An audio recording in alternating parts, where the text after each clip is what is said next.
Hello, everyone, and welcome to AC23, voted best podcast in the cosmos by its host, Chancellor Zero Skidmore, myself. Our producer is Jeremy Porcine. We are the voice of arts and culture in the capital region. Please don't forget to subscribe to us on Apple Podcasts and give us stars until it hurts. I've been told that we're worth it by myself. I'm dedicating this show to my 4-year-old boy. His name is Oyafo, and he's a space junkie. Every book that we buy him has to be about space, astronauts, or space travel. And the more technical the book, the more he likes it. His big gift last Christmas was a telescope. And one of his most favorite places on the planet is Louisiana Arts and Science Museum. He loves the planetarium, the playroom, and most of all, the gift shop. So big shout out to my future astronaut / compulsive shopper, Oyafo Skidmore. It's been a while since my son was able to frantically move from one exhibit to the next or try to convince me that his failure to discern between inside voice and outside voice somehow deserves a going home souvenir.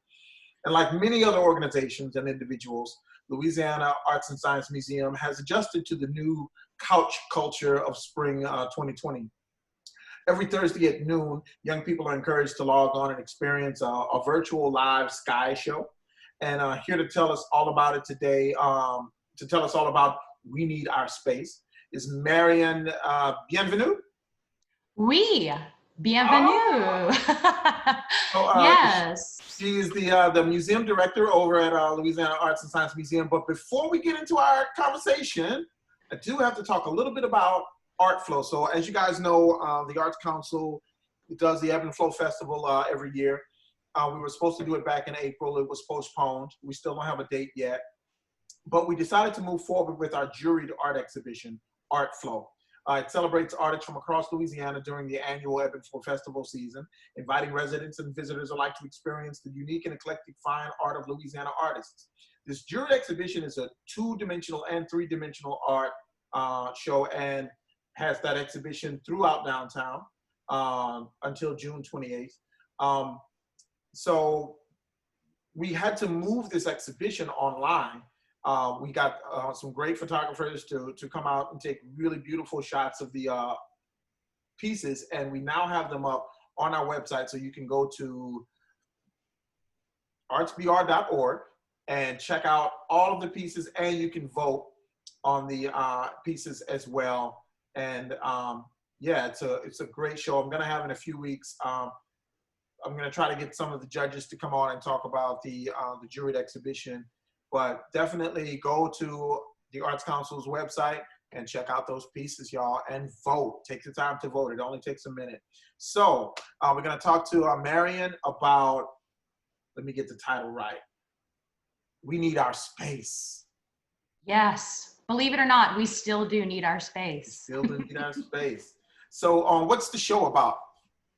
Well, that's the great thing. Every week is a little different. It is We Need Our Space Live, our live streaming media event. It's hosted by the Irene W. Pennington Planetarium, created by Jay Lamb, who is our planetarium producer and technical manager. And we kind of take a journey into space every single week at noon and 7 o'clock on every Thursday.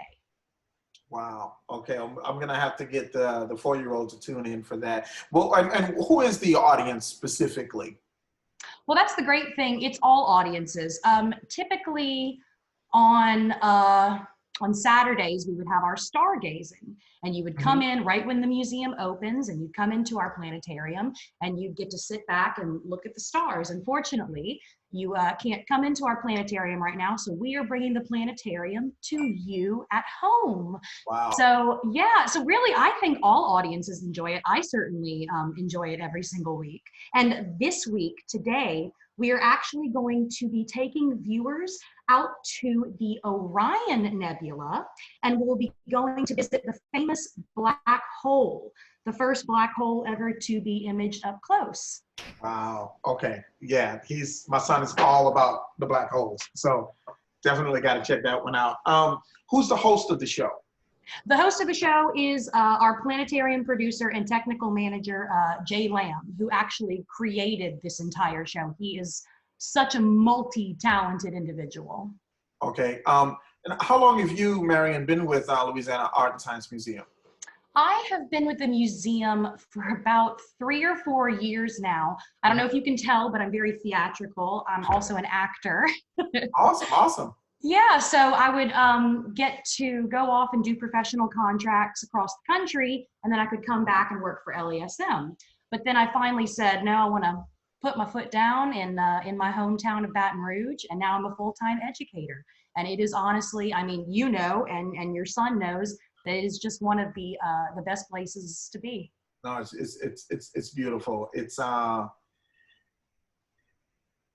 one of those places you go to, and for a while, you know, I don't know if this sounds disingenuous to the city, but it feels like you left Baton Rouge. You know, it's one of those places. And when you say, you know, we're going to take people to this nebula, or we're going to go here or go there, it is like a journey, right? I think a great museum, you do get lost in it. It is out of place. A good museum is always, it's a world in and of itself, I guess. Does that make sense? Right? Oh, absolutely. In our planetarium alone, I mean, we have a lot of space themed shows, as I'm sure your son knows. Yeah. But also one of our big factors is Jason, our Triceratops, who is generously on loan from Raising Cane's and the Graves family.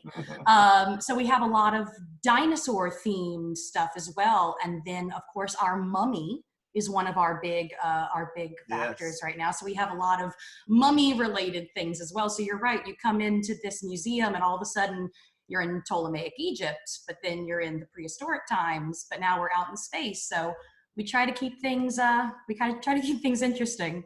And it's one of those places when you come to Baton Rouge, it's just one of those places you have to see. Absolutely. It's right there on the river too. So, you know, when you're ready to go have lunch, you just go downtown, get a delicious po' boy somewhere, and then go eat on the river. That's awesome. That's awesome. So this next show coming up, you're going to travel to the black hole. What other programs, now that, you know, we've had this virus hit and we've gone into quarantine, you guys are doing this show. What are some of the other aspects of your programming that you've had to adjust to keep working? Absolutely. Well, as you know, we can no longer have visitors come through our doors. Mm-hmm. So we have had to completely transfer to a virtual learning system. Now, fortunate for us, unlike a lot of other museums, we already have an education team in place. We already provide classes and all sorts of things already. Yeah, so we already the classrooms upstairs. Yes, absolutely. So I mean, yes, people probably know them for birthday parties, because we also do birthday parties with Miss Chandra and Miss Linda. They're the best. But also, yeah, we provide classes for schools, and we have our random Saturday pop-ups that we have art and science classes as well, sponsored by BASF and NISNet. It's just, we have so much. But right now we are having to move all of that online. So I'm going to go ahead and tell you our new free digital learning platform, which is virtual-LASM.org. So that is going to have a whole bunch of new activities for students at home, but also for adults at home. It's for all ages. Cross-curricular videos and activities, all of course STEAM-based. So I think your son would have a lot of fun with some of these activities. Lots of different ages, and we tried to organize them by age group as well. So, you know, if you're just looking for a specific age group, you know, preschoolers, you can go click on preschoolers, and then that lists everything that we could possibly have for your preschoolers stuck at home. Which is great, right? Yes. Because I think it is, you know, how often when school was in, you know, like how often do they get to go to the planetarium? Maybe one field trip a year. But I feel like with this, of course, this is there's not much of a silver lining with this disease that's killing thousands and thousands of people. But I will say that there are some aspects to our young people having exposure to certain things I know for me, being an artist, my children are always exposed to the art because it's kind of what daddy does. But I think that now that I've had to become the homeschooling parent, that's kind of tripled now. They're getting a lot more exposure to the arts than they were getting before, as well as very much one-on-one time with all the other aspects of their education. Is Louisiana Art and Science Museum doing any partnering with EBR? I know that the schools are going to be starting virtual learning soon throughout the parish. Are you guys working with any school systems right now? I'm not 100% positive on that, but I know that we are definitely working right now on various forms of outreach, however we can. Mm-hmm. We have certain schools that come back to us every single year. Oh, yeah, I know. And so we are right now trying to figure out what we can do for those students that are so reliable and come back to us every single year. Right now, what we are offering is our website until we can actually reach out to those schools. But yeah, we're trying to find that silver lining as well. So let's backtrack a little bit. When this quarantine first hit, did you all have any events that were in the works that were coming up that you had to postpone or cancel?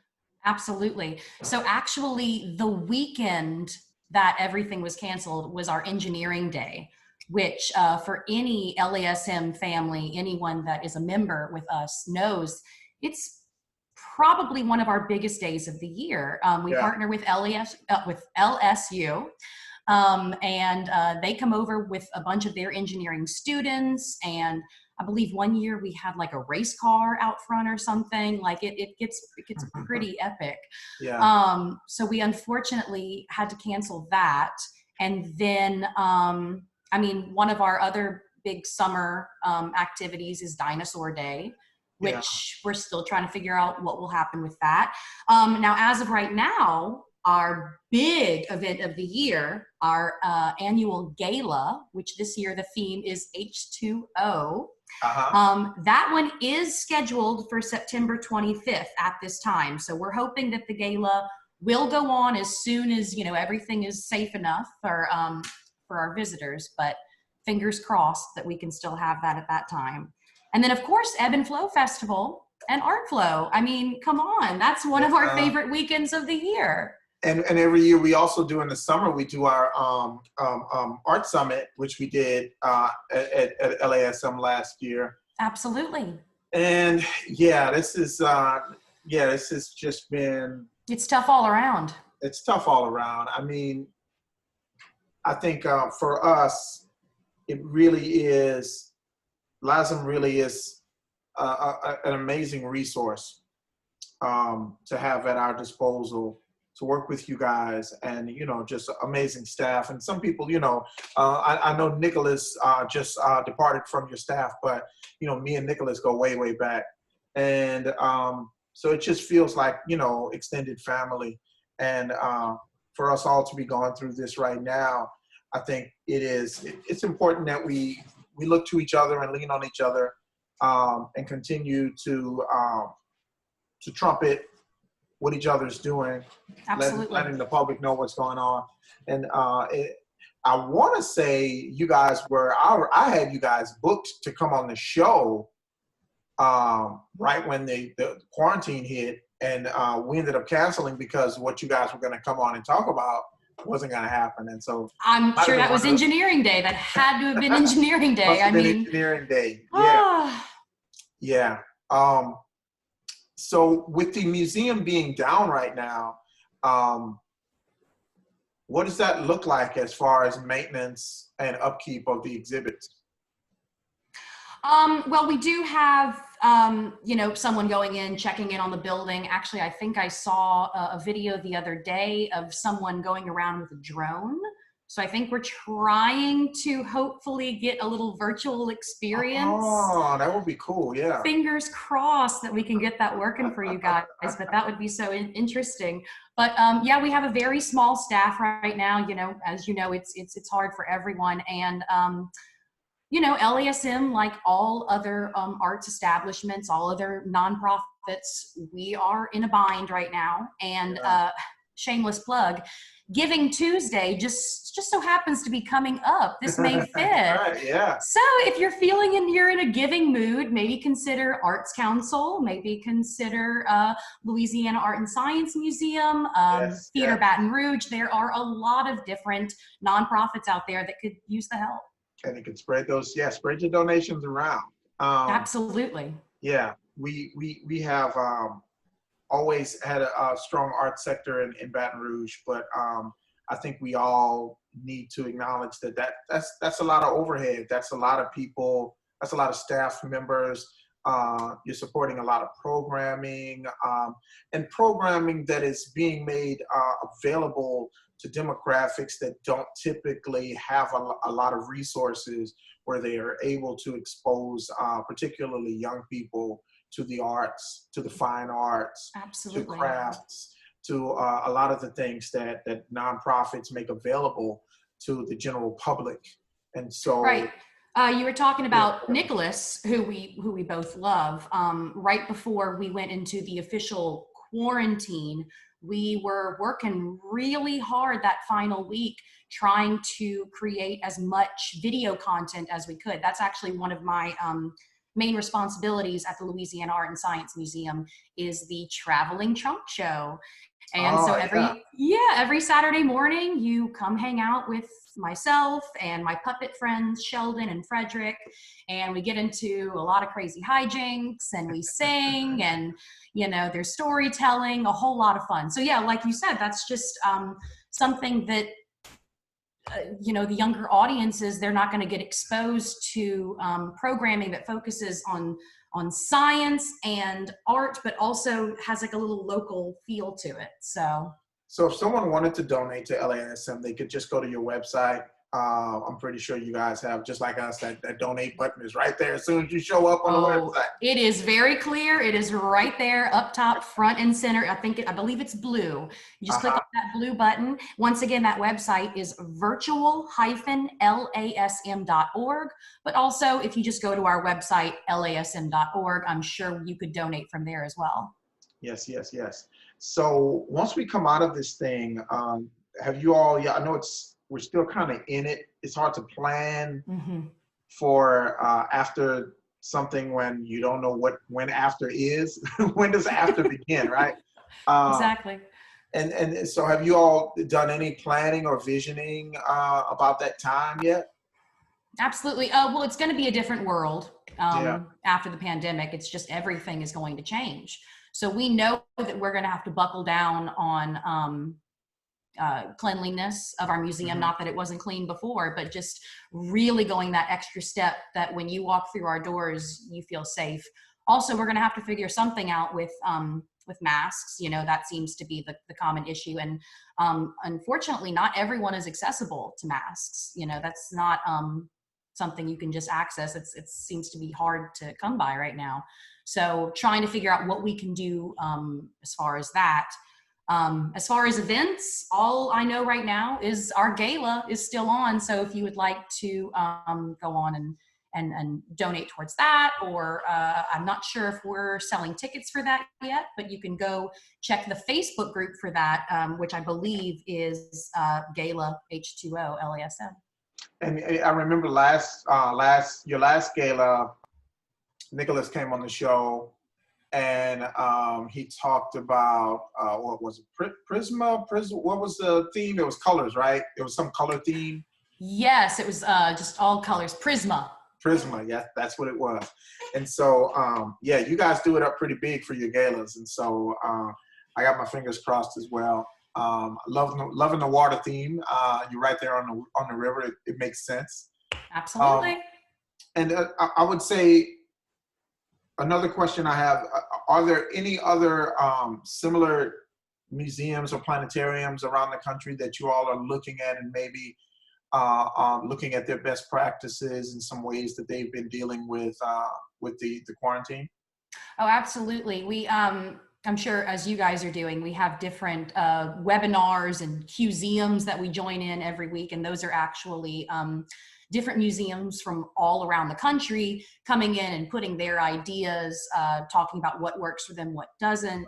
I know we're looking into partnering with some museums on specific exhibits. I can't speak too much to that right now, but we're hoping to, reach to Mississippi and Texas and some local museums and maybe have some partnership there for sure. Well, I think, and I think that's one of the pluses of all of this. One of the few pluses of all of this is that when you start putting more of your content on the World Wide Web, it's the world, right? And so your organizations like ours, we are now opening up the door and presenting ourselves to people outside of our radius, right? Absolutely. Our local demographic is not our only audience anymore. And I think that for a lot of artists and a lot of museums, that's a plus. I think maybe we should have been doing that to some extent, right? Well, and that's what we're doing right now is we're building up this virtual content. But as we're doing it, we're trying not to rush through because we want to make sure that this content is solid content that we can use for forever in the future, and we can build up this content database, trying to find those silver linings in everything. So yeah, reaching out to audience members that we really wouldn't have touched unless we went on to the World Wide Web. Yeah. Well, Marion, I want to thank you so much for joining me today. And Zero, shout out thank to you. Francis Lee, who like as of yesterday was like, oh no, I'm not going to be the guest. I was like, yeah, okay. She's like, nope, I got the perfect person for you. She's I got you, gal. She's gonna represent, and you did a great job representing LASM. It was great to meet you, and great to have you on the show. Again, that's virtual-lasm.org. And the That name is of the correct, show, Zero. that is on Thursdays. You say 7 and noon, right? Yes, at noon and 7 p.m. every week. It's going to be a different show. We need our space live. So just go onto our Facebook page or our website that Zero just gave to you guys, and you can access it from either portal. Awesome. Well, thank you so much, Marion, for joining us today. And thank you, Zero. Have a great day. Stay safe. All right, you too. Bye-bye, y'all. Thank you.